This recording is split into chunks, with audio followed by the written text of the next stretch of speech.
জাপি বৰষুণত লাগে বৰষুণ গলে কামত নাহে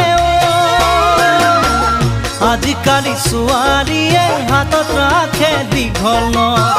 কাঁহী বাতি নোধোৱে ভাগিব বুলি হাতৰ নখ আজিকালি ছোৱালীয়ে হাতত ৰাখে দীঘল নখ কাঁহী বাতি নোধোৱে ভাগিব বুলি হাতৰ নখ এজনী গোটাই লবি খুৱাব বুলি সুখৰ ভাত পিছতহে মজা পাবি ৰান্ধি দুজনলে ভাত এজনী গোটাই লবি খুৱাব বুলি সুখৰ ভাত পিছতহে মজা পাবি ৰান্ধি দুজনলে ভাত জাপি বৰষুণত লাগে